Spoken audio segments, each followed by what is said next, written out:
bien, bonjour à tous et à toutes, c'est Pêche Addict. Aujourd'hui on se retrouve pour une petite vidéo consacrée à l'ouverture de la truite 2016. Dans cette vidéo on va voir ensemble comment essayer de sortir du lot. Donc faire plus de poissons que les autres pêcheurs, faire plus de poissons que soi-même l'an passé. Donc voilà, donc tout d'abord mes petits conseils, bon il y en a qui sont évidents hein, mais c'est pour ceux, on ne sait jamais hein. Si vous les savez déjà, tant mieux. Si vous les savez pas, je suis très content de vous apporter ces informations. Et du coup on va essayer de voir ensemble aussi quelques stratégies à aborder, que moi j'aurais abordé personnellement, et je vais essayer de vous la partager. Donnez-moi vos avis et dites-moi lors de vos ouvertures si ça marchait bien sûr. Donc tout d'abord, renseignez-vous et informez-vous.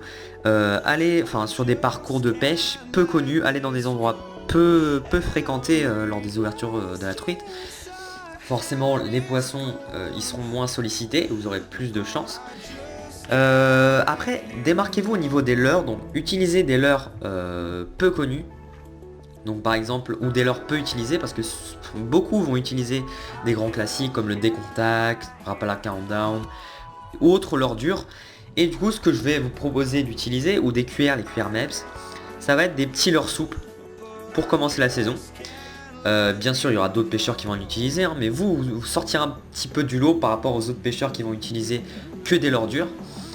Donc par exemple un petit Gotham Chat de chez Berkeley ici, un petit leurre de chez Ilex, coloris naturel toujours, et un petit Chat de chez Sakura. Voilà, donc vous pouvez utiliser des petits leurres souples comme ça pour essayer de changer par rapport aux leurres dures, les poissons qui verront toute la journée, une journée vachement chargée, passer que des leurres dures. Donc proposez-leur un peu de leurre souple, ça peut bien changer.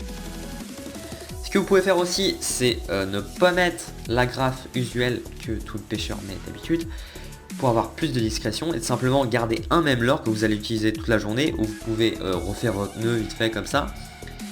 Je vous conseille de faire ça parce que niveau discrétion, encore, les poissons vont être beaucoup sollicités, et le fait de ne pas avoir d'agrafe, ça peut beaucoup changer la donne. Donc voilà, après, beaucoup de monde va encore utiliser les grands classiques, les cuillères MEPS. Et ce que je vais vous proposer, c'est lors d'un voyage aux États-Unis, j'ai trouvé ces petites cuillères, les Panther Martin.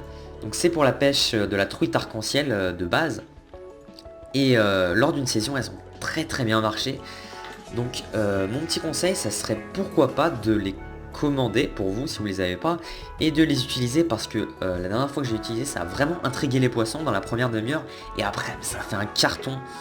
Donc là on a un coloris vraiment flashy, donc à essayer, pourquoi pas en cadeau d'eau plus teintée. Là on a la palette dorée et la palette argentée, avec un coloris noir à point jaune et jaune à point rouge. Donc à essayer ces petites cuillères. Moi la dernière fois que je les avais utilisées, ça a fait un malheur, donc je compte dessus pour l'ouverture. Voilà. Après ça serait d'utiliser des leurres à perche, utilisé pour la truite aussi. Donc voilà, des petits leurres à perche comme ce petit Dead Chubby qui m'a jamais fait défaut. C'est vraiment un super leurre pour la perche. Il a il a un bruit assez aigu avec ses billes.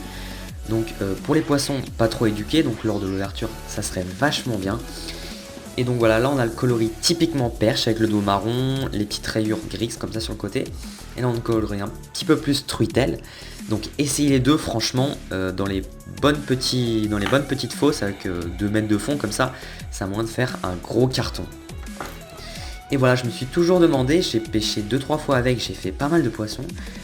En rivière, vous pouvez essayer de pêcher avec des cuillères à jiguer. Donc ça c'est une fast cast de chez Sebil en 10 grammes. Et dans le courant avec des petites animations, en plus d'être porté par le courant, ça va faire une animation anarchique. Et à mon avis, il y a vraiment moyen de faire du fish avec ça. Donc voilà, j'espère que mes petites stratégies, mes petites astuces vous auront aidé. J'espère que vous allez les appliquer aussi. Je vous souhaite de très bonnes vacances, de faire du poisson pendant cette ouverture. Et ciao tout le monde!